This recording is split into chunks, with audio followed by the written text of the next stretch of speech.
அண்மைச் செய்தி. மறைந்த முதுபெரும் கம்யூனிஸ்ட் தலைவர் நல்லக்கண்ணு அவர்களுடைய இறுதி ஊர்வலமானது பிற்பகல் 2 மணிக்கு மேல் தொடங்கிய நிலையில் இன்னமும் நடந்து வருகிறது. கிட்டத்தட்ட 3 மணி நேரத்தை கடந்து நல்லக்கண்ணு அவர்களுடைய இறுதி ஊர்வலமானது நடைபெற்று வருகிறது. பாலன் இல்லத்தில் இருந்து தொடங்கிய இறுதி ஊர்வலம் தற்போது 3 மணி நேரத்தை கடந்து நடந்து வருகிறது. இது பற்றிய அண்மை தகவல்களுடன் இணைகிறார் எமது செய்தியாளர் லாவண்யா. அவரிடம் விவரங்களை கேட்டு பெறலாம். லாவண்யா, சொல்லுங்க, தற்போது நல்லக்கண்ணு அவர்களுடைய இறுதி ஊர்வலம் நடைபெற்று வரும் நிலையில் எந்த இடத்தை சென்றடைந்திருக்கிறது? இது பற்றிய விவரம். வணக்கம். இந்திய கம்யூனிஸ்ட் கட்சியினுடைய முதல் தலைவர் நல்லக்கண்ணு மறைந்த ஒரு நிகழ்வானது அனைத்து மக்களிடையுமே மிகப்பெரிய ஒரு அதிர்ச்சியை ஏற்படுத்தி இருக்கிறது.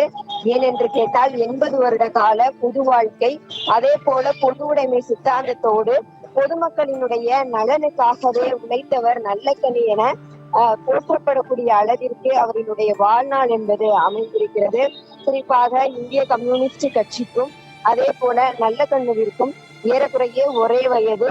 இருவருமே நூற்றாண்டுகளை கடந்தவர்கள் என்று புகழாரம் சூட்டும் அளவிற்கு தன்னை கட்சியோடு இணைத்துக் கொண்டவர். அதிலும் குறிப்பாக தன்னை சிறுவயது முதலே பொது உடைமை சித்தாந்தத்தின் மீது அதிக ஆர்வம் கொண்டவராக இருந்தார் நல்லக்கண்ணு. குறிப்பாக தன்னுடைய 15வது வயதில் பொது உடைமை சிந்தனைகளால் ஈர்க்கப்பட்டு கட்சியில் இணைந்த ஆர்வமாக இருந்தார். அப்பொழுது 18 வயது நிரம்பியவர்களுக்கு தான் கட்சியில் சேர அனுமதி என கூறினார்கள். தொடர்ந்து ஒரு 3 ஆண்டுகள் கழித்து தனக்கு 18 வயது நிரம்பும் பொழுது இந்திய கம்யூனிஸ்ட் கட்சியில் ஸ்ரீவைகுண்டத்தினுடைய கிளை செயலாளராக பொறுப்பேற்றார். அதன் பிறகு தொடர்ந்து அவரினுடைய வாழ்வானது போராட்ட களமாகத்தான் இருந்து வருகிறது. ஏனென்று கேட்டால் விவசாயிகளினுடைய அந்த போராட்டம், அதே போல தீண்டாமை ஒழிப்பு, தொழிலாளர்களினுடைய உரிமையை காக்கக்கூடிய போராட்டம் என்று தன்னுடைய வாழ்நாள் முழுவதுமே போராட்டத்திற்காகவும் அதே போல பொதுமக்களுக்காகவும் செலவிட்ட தலைவராக நல்லக்கண்ணு இருந்து வந்த ஒரு சூழலில் பிப்ரவரி மாதத்தினுடைய தொடக்கத்தில் அவருக்கு உடல் நல குறைவு ஏற்பட்டது. வயது மூப்பின் காரணமாக சிறுநீரகத்தினுடைய செயல்பாடுகள் குறைந்து காணப்பட்டது.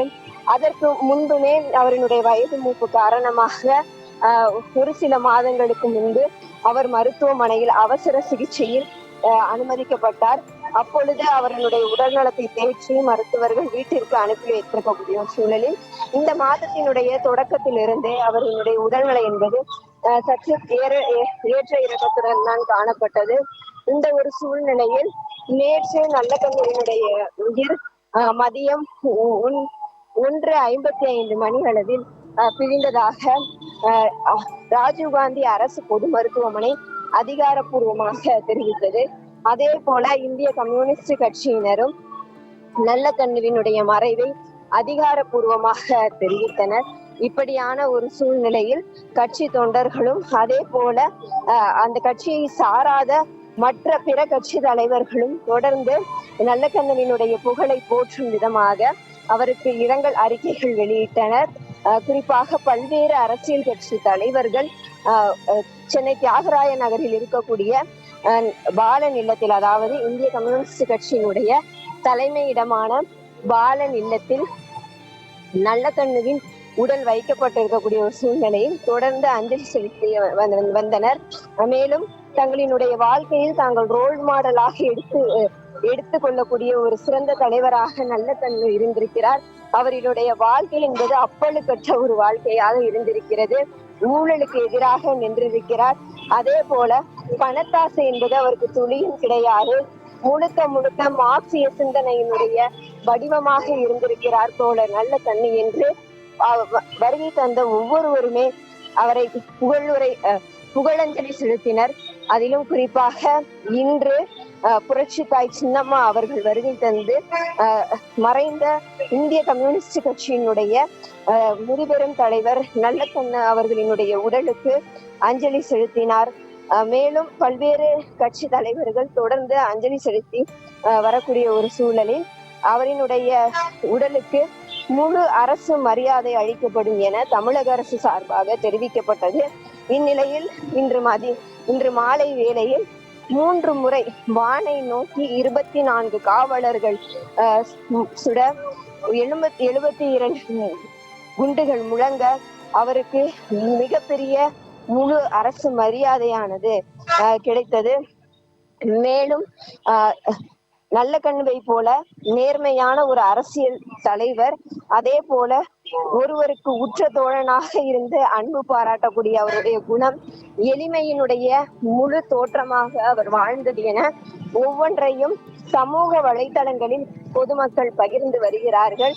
மேலும் அவரினுடைய உடலானது சென்னை ராஜீவ்காந்தி மருத்துவமனைக்கு மாணவர்களினுடைய படிப்பிற்காக கொடுக்கப்படுகிறது. அவர்கள் அந்த உடலை வைத்து ஆராய்ச்சிகள் மேற்கொள்ளலாம், கல்வி கற்கலாம் என்ற ரீதியிலே கொடுக்கப்படுகிறது. ஆகவே இன்று மாலை அவருக்கு முழு அரசு மரியாதை கிடைத்தவுடன் அவரது உடலானது சென்னை ராஜீவ்காந்தி மருத்துவமனைக்கு பேரணியாக எடுத்து செல்லப்பட்டுக் கொண்டிருக்கிறது. சுமார் 3 மணி நேரமாக இந்த பேரணியானது நடைபெற்று வருகிறது. அவரினுடைய அந்த இறுதி ஊர்வலத்தில் முன்புறமும் பின்புறமும் தோழர்கள் புடைசூழ, அதே போல செந்தொண்டர்கள் புடைசூழ, கம்யூனிஸ்ட் கட்சியினுடைய செங்கொடி பறக்க, சாலையில் இருக்கக்கூடிய பொதுமக்கள் அனைவரும் வந்து பார்க்கும் விதமாக அவரினுடைய போராட்ட வாழ்வானது தற்பொழுது முடிவுக்கு வந்திருக்கிறது. தன்னுடைய 80 ஆண்டு கால வாழ்வில் ஓய்வே இல்லாமல் உழைத்த பொது உடைமை சிந்தனை தாங்கிய இந்திய கம்யூனிஸ்ட் கட்சியினுடைய முதுபெரும் தலைவர் நல்லக்கண்ணு தற்பொழுது விடைபெற்று கொண்டிருக்கிறார். விரிவான அண்மை தகவல்களுடன் இணைந்தமைக்கு நன்றி லாவண்யா.